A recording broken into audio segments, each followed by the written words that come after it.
Je bent nu in een soort museum. Dat is ontstaan door de interesse voor techniek. Alles wat hier staat en wat je ziet, mensen, dat is ook mooi werk om daar wat met om te prutsen. Dat is geweldig. Ik heb hier een euromunt en hier achter me zie je een grote machine staan. En die heb je gerepareerd en die is nou zo stabiel dat als ik die straks die euromunt op een kant zet, dan blijft die gewoon staan.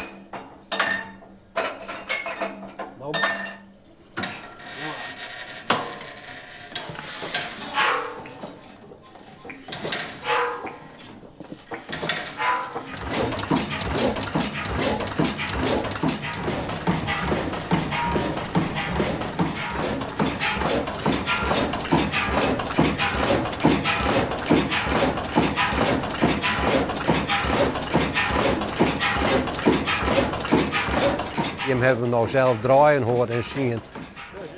Als je gestreste en overspannen mensen hebben en die moet je hierheen sturen en die moet je er op een stoeltje naast zetten en dan komen ze helemaal tot rust. Althans, zo ervaren wij het.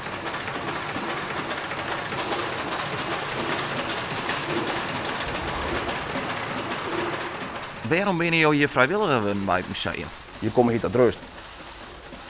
Nou, je hebt door de week altijd een haastig leven.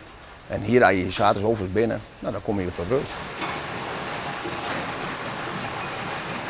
En wat voor mooie exemplaar zullen we hier staan? Wij zullen hier een bronzen bakjesklapper uit 1915, 16 pk motor. Hij kwam oorspronkelijk was hij 12 pk. Ze hebben hem vanaf de fabriek tot 16 pk opkiedeld. Dus hij is geleverd als 16 pk zijnde bronzen bakjesklapper.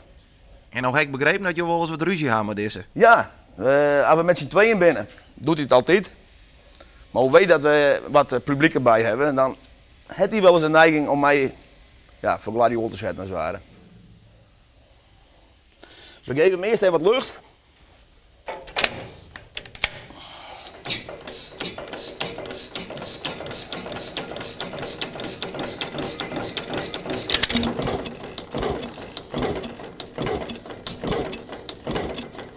Hij deed al een klein slagje.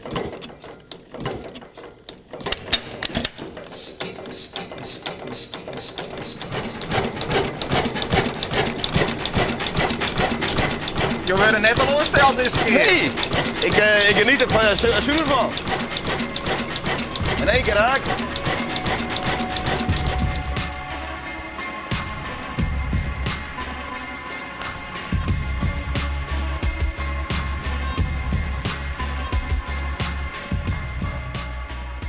Er zijn alle boeken die beginnen ongeveer in 1850. Ik kom even omleeg. En dat is het originele boek wat erbij hoort uit 1910. Er zit losse foto ook op plankt. Nou, als ik zo denk, dat is eigenlijk hartstikke leuk dat je dat nog hebben en erbij hebben. En waarom is het zo belangrijk dat deze machines dat die zichtbaar blijven voor het publiek en dat die in ere blijven in zo'n museum? Nou, dat je eigenlijk een stuk techniek was eigenlijk in de toekomst helemaal niet meer zie. Wel. Niet. Oh, dat gaat te hard, ik kan hem niet houden. Ja, het kan al. Domme. Nee, wat? Als het vlug geweest was, dan hadden we hem gehad.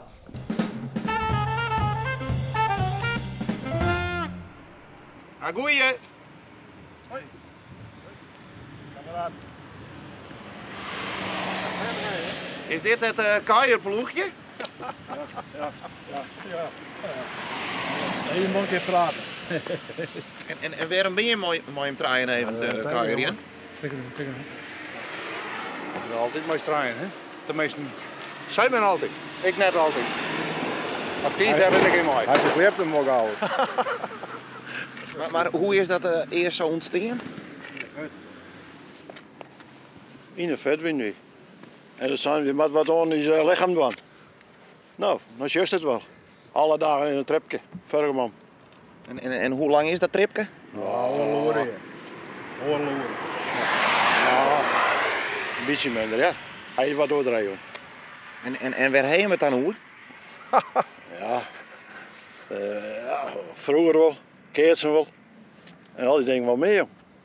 Ja, ik bedoel, ik wil zeggen, ja, wij zijn nogal interessant, dus ik wil zeggen dat er een heel groot verhaal met er. Hè? En dat is wel mooi, hoor. Hij had uit internationaal reden, dus daar heb ik wel gehouden, joh. Ja. Sicilië, daar had er nou wel een mooi verhaal over. Daar had het achter een moor zitten. Dat... In Sicilië? Op Sicilië. Hij zegt die jongens in, dat wil ik graag weten. Sardinië. Oh, Sardinië. Sardinië weer dat.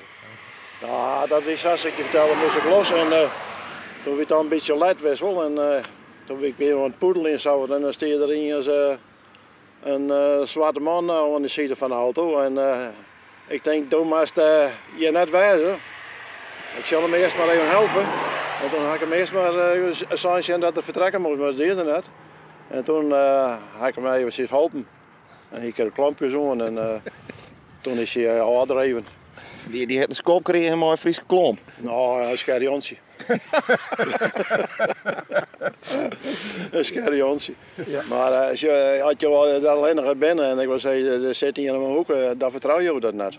Want je hebt geen contant geld bij je en dat mocht net. Dus dat moet net onder je spullen komen. Maar dat is dus een goede reistip van mensen die het veilig vielen willen en die gaan dat boetelen die scherjantjes even mooi. Nou, dat is wel mooi, ja. Ja. De douane die had er ook wel eens op roem, maar dan moest hij op zakken in de auto. Weet je wel? Want dan zou je hier blijven. Weet je wel?